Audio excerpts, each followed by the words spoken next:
It's time now for our final round call of the day. Today, we're talking about shares of Tesla Credit Suisse upgrading the stock to neutral. They've got a $580 price target on the stock. So that is up from a prior rating of underperform and a $415 price target.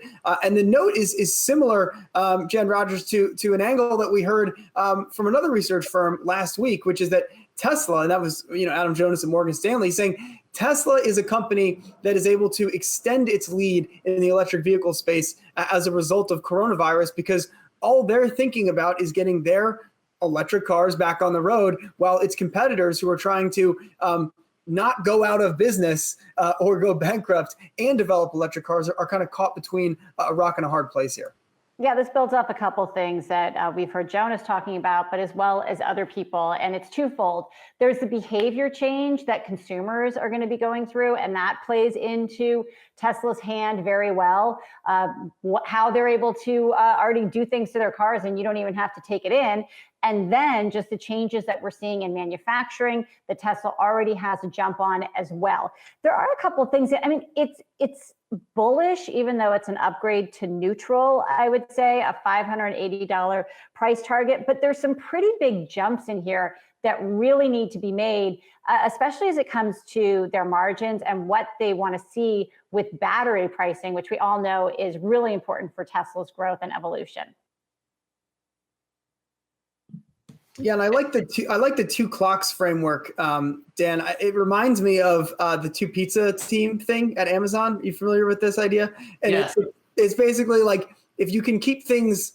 So it's saying Tesla's on one clock instead of two. The simpler you can keep things inside your business, the better you're going to be long term. And even though Tesla is sort of a sprawling, Elon's Twitter is like a sprawling mess. The company itself, in Credit Suisse's view, is actually kind of streamlined. Absolutely. And, there's a second way to read the two clocks, at least when I saw that in the headline, which is right now, the other automakers have two kind of time frames they're dealing with, right? The automakers that are focused on cars that are not EVs are still doing that, and that business is still going. We're still very far from everyone transitioning over to EVs. But if you really believe in that future, like Elon Musk and many others and many Tesla fanboys and girls do, then there's the second time frame, which Tesla has its foot in, which is it's the inevitable. And you're preparing for that time tomorrow. And I'll give you yet another kind of interpretation of two clocks right now as we do coronavirus. There's the time period we're in now where every business is struggling in some way. And even those with a silver lining, like streaming companies that are up, well, what about ad sales? And they're not filming new projects. So it's very hard to think of any business where, it isn't hurting in some way right now. And you have to adapt and manage for this time. But then also you are preparing for the time when presumably we come out of the woods and we're out of the coronavirus time. And as Jen said, I read this note, even though it was an upgrade from neutral, as a very, very bullish take on where Tesla stands for various time frames right now compared to other car makers. I do have to say the downside risks that Credit Suisse pointed out are two of the kind of existential crises that Tesla has been dealing with since the beginning of time. Those are execution missteps and weak demand. And I think as we've seen gas prices obviously at their levels they are now, I think people who were thinking about buying a Tesla might be reconsidering, even though, of course, we know the prices we're seeing now are not going to indicate what people will be paying at the pump in a couple months.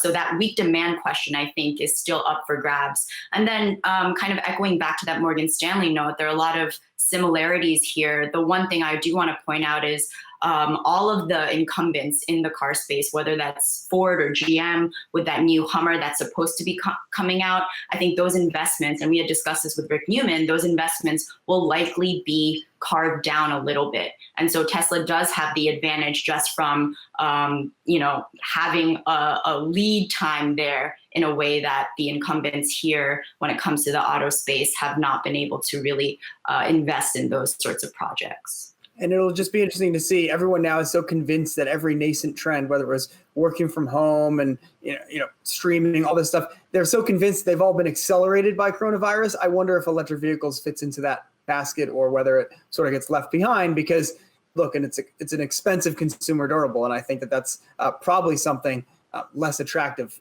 in the midst of a recession. Hey investors, Zach Guzman here. Are you interested in learning more about the markets and getting the latest financial news? Well, then click right here to subscribe to our Yahoo Finance YouTube channel. Get the latest up-to-the-minute market analysis, big interviews in the world of finance, and information on how to manage your money every day wherever you are.